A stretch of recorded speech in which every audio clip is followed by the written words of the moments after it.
Yo, what is going on YouTube? It is your boy GZTV back with another video, and in this video we are going to be, a stream, we're going to be talking about the Friday, November 29th, the Black Friday NBA action. We had about 5 good basketball games that took place. Going to do this, kind of lock in a little bit, work on my movie reviews. I'm going to record that, try to get that out to you guys tomorrow. I think we did drop a movie review today on the channel. I don't know how many of you guys checked it out. I haven't even really checked the logistics. Let's just do that while we're on a stream and not like a professional video. You guys are doing pretty good on the Lampoon video, so that's fucking awesome. But let's get into the games. We're going to start with the Celtics because the Bulls kept it close with us. I got to give them credit. Jason Tatum scores 35. Peyton Pritchard adds 29 off the bench, and the Celtics outlast the Bulls. They win by 9. Amazing scoring and rebounding for Jason Tatum tonight. And we beat the Bulls in an NBA Cup pool game. Again, the NBA Cup is going around. It's obviously not gaining as much traction, really, but it's going the fuck around. So, yeah, Zach LaVine was getting to the rim. The Bulls made it really tough on us. This was a good game. Zach LaVine, though, I mean, great shooting, just a great scorer. He does it on all 3 levels, and he's one of the more underrated players at doing it on all 3 levels. So, something to definitely kind of give him credit for. Peyton Pritchard, insane fourth quarter. Good stuff from the boy. Plain Pritch, that's his nickname. I hope it sticks around for a while. I don't think anyone's going to use that, but yeah, 3 after 3 for him. Good game. Jason Tatum, 35 points, 14 rebounds. One of the more efficient games I've seen him have all year. I mean, 50% from 3, 67% overall shooting. You get a 21-point performance for Kristaps Porzingis off of 40% three-point shooting. 21 points for Jaylen Brown off of 40% three-point shooting. And man, oh man, Plain Pritch off the bench. Peyton Pritchard, 29 points. The man out of Oregon. Absolute dog. Looking at the Bulls, really good fucking, honestly, a wasted game for Nikola Vucevic. Kind of sucks, man. 32 points, 11 rebounds, 67% from 3. People tend to sleep on Vucevic a lot. I've noticed that recently, when we're talking about fantasy drafts and stuff. But, yeah, Zach LaVine, 29 points while shooting 50%. It's just, man, Josh Giddey has got to pick it up, if they want to win games like this. Like, you got guys like Taylor Horton-Tucker, Torrey Craig, Julian Phillips off the bench that could get minutes over him.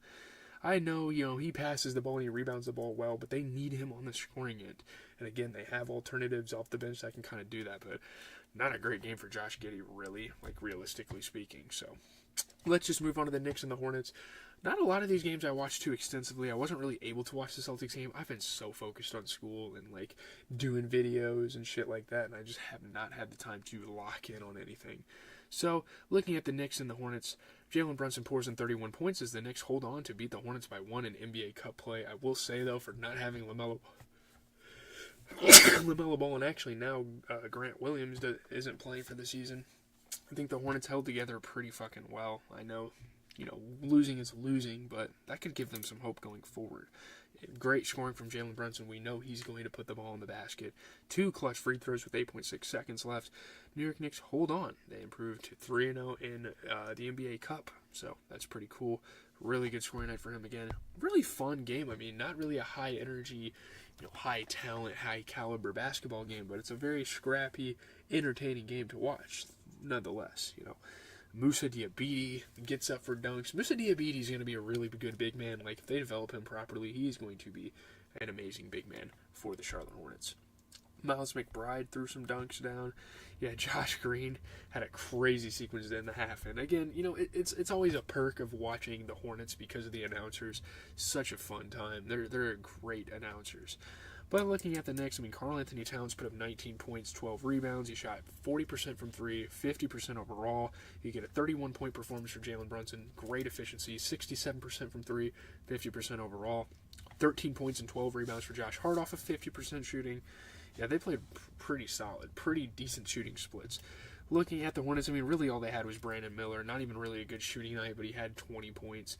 Again, I know, I really like Moussa Diabate, however you say his name, and I've heard them praise him on the broadcast. Sorry about the lag spike.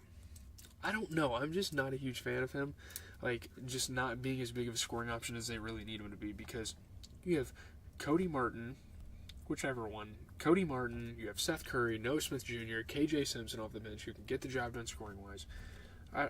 That's weird. I don't really know what to say about it. But let's move on to the Clippers versus the Timberwolves. We're going to skip a decent amount of games and get to that. The Timberwolves stop a 4-game losing streak by fending off the Clippers by 1 in NBA Cup play. Not the greatest shooting night in the world for Anthony Edwards, but he still put the ball in the hoop at a solid level. He produced some offensive output enough, enough to get them the win. And man, to think the Timberwolves are 9-10, that is very concerning. Why did they trade Cat? That was the dumbest fucking thing. I'm sure he's somewhat happy in New York. I don't know. Yeah. Clippers just kind of fumbled down the stretch. The Timberwolves snapped a losing streak.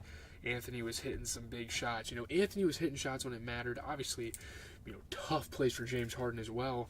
Those two were going at it. And obviously, Naz Reid playing really good defense as always. Dante DiVincenzo was facilitating the ball. Again, they win. So that's a good thing. Obviously, Ivica Zubac, 16 points, 13 rebounds. You get 20 points and 11 assists for James Harden off of 33% three-point shooting. Chris Dunn, man. Not a great game for Chris Dunn. He really didn't do much. You could have had anyone on the bench. Nick Batum, Mo Bamba, Terrence Mann, KPJ. Hell, even Jordan Miller could have came off the bench for him. He just wasn't having a night. Came in 27 minutes. He grabbed 7 rebounds, so, shout out to him for, more power to you. But, you got to put the ball in the hoop. If you're going to be the starting point guard on the team like this, I don't know. Looking at the Timberwolves, Julius Randle had 11 points and 10 rebounds, and you get a 21-point performance for Anthony Edwards. And, hey, Nickeil Alexander-Walker, 12 points, 10 rebounds off the bench off of 33% three-point shooting. So, not too bad. Let's move on ahead. We have 2 more games. We're going to talk about first the Thunder and the Lakers. Then we're going to get to the Trailblazers Kings. Those 2 games, both concluding fairly recently. So, Shai Gilgeous-Alexander scores 36 points. The Thunder beat the Lakers by 8 in the NBA Cup game. This was actually a really good game, and the Lakers put up a decent fight. Realistically, they should have won this fucking game, too. We are talking about a no Chet, no Alex Caruso Thunder. Whatever, man. Obviously, great scoring for Shai. Shai's always going to score at a high level, and he's always going to do it in the fourth quarter as well when it's clutch and, when it matters. But, my God, we got to lock the fuck in, boys. You got to win this game, really. Jalen Williams obviously played really well. J-Dub played really well on both sides of the ball. SGA, just tough shots again and again. But shout out to Dalton Connect, because he was the kind of the diamond in the rough for the Lakers tonight. The Lakers really didn't have the greatest game in the world, but Dalton Connect was hitting step-back threes, hitting some insane shots. Throwing it down. He's going to be a really good fucking scorer, kind of like a dunk and three-point shooter, type of thing. Kenrich Williams hit a crazy 3 for the Thunder. So, yeah, good win for the Thunder. You get 11 points, 18 rebounds from Isaiah Hartenstein. The guy's just fucking him. He is exactly what you need. He's exactly what the Thunder have been needing for a while, that traditional big man spot. It's great to see that get fulfilled. Shai had 36 points. I think he shot 3 for 10 from 3, which is whatever. I don't know. Looking at the Lakers, Anthony Davis, 15 points, 12 rebounds. It's not that he played bad. He just didn't shoot the ball enough. I don't really know what the Lakers were doing. 20 points for Dalton Connect. Rui Hachimura didn't play good. Max Christie and D'Lo could have easily got some fucking minutes thrown in there, and you can maybe move LeBron to the 4. I don't fucking know. I wasn't really a big fan of how Rui played. He didn't play bad. It's just he could have did a little bit more for the team. And obviously, the big-time player like LeBron didn't really play that well. I love seeing Dalton Connect excel in that starting spot, though. It's amazing to see.